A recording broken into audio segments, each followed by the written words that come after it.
TV's Genevieve Beauchemin, who's standing by with Perrin Beatty, former cabinet minister under Brian Mulroney. A little bit loud right now there in the background, Genevieve, but I'm so curious to hear about his story at 24 Sussex, and the topic was apartheid, and Brian Mulroney was able to convince Ronald Reagan in that lunch.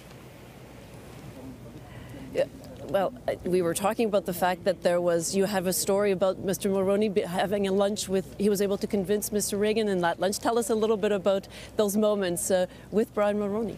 Ronald Reagan was coming up to speak to the Parliament of Canada, and there was a luncheon that Brian Mulroney held at 24 Sussex for President Reagan, maybe a half dozen of members of our cabinet, half dozen members of the American cabinet.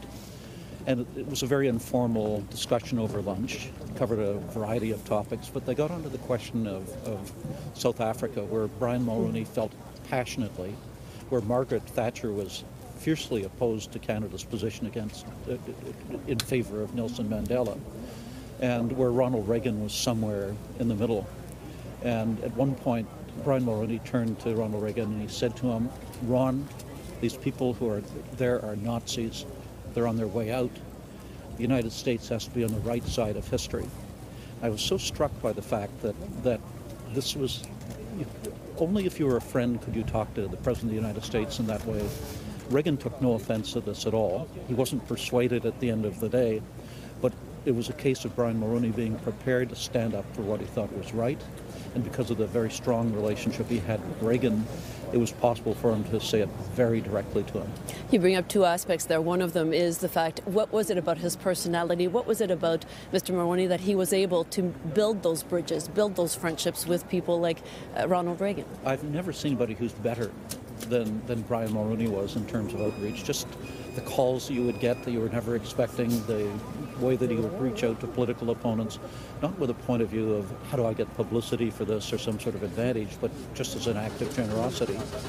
And he took a major risk by aligning us with the United States and by developing the friendship with President Reagan. But it was a risk that paid off in terms of our ability to build free trade with the U.S. and to influence U.S. policy in the world.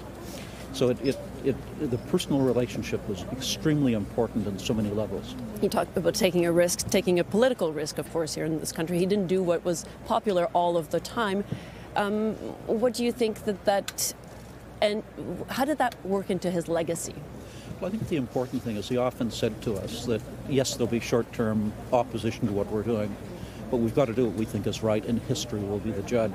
And has it been? We can see it today. History has been the judge, and the outpouring from ordinary people and from people who'd been political opponents, people who'd been supporters right across the country, all coming together to mourn his loss, indicates that what he did was right. He was transformational. He made Canada better for the fact that he was there. He had no small ideas. All of his ideas were big, and they made a real difference. They made a difference for the better. You served under him in many portfolios. Tell me what he was like as a boss. Well, he was extraordinary, very supportive. First of all, I hadn't supported him at the leadership convention, at either of them. I had worked against him in two.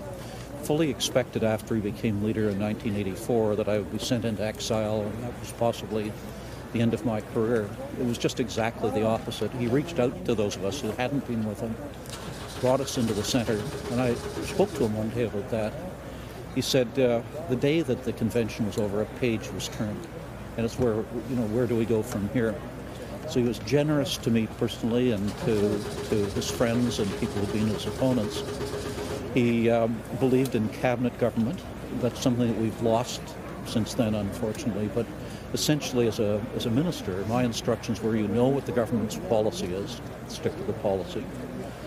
So don't trip and fall and make a mess of something, and run your department. And there was a real sense that ministers had that they were able to make a difference, and that what they were doing was important. The other thing was the relationship with caucus. Brian Mulroney was at caucus every single Wednesday, and he was saying to his members of caucus, "You're important. I want to hear what you're concerned about and what your constituents are concerned about." And all of us who are in cabinet knew that we'd have to have a very good excuse not to be there if the Prime Minister could find the time to do it.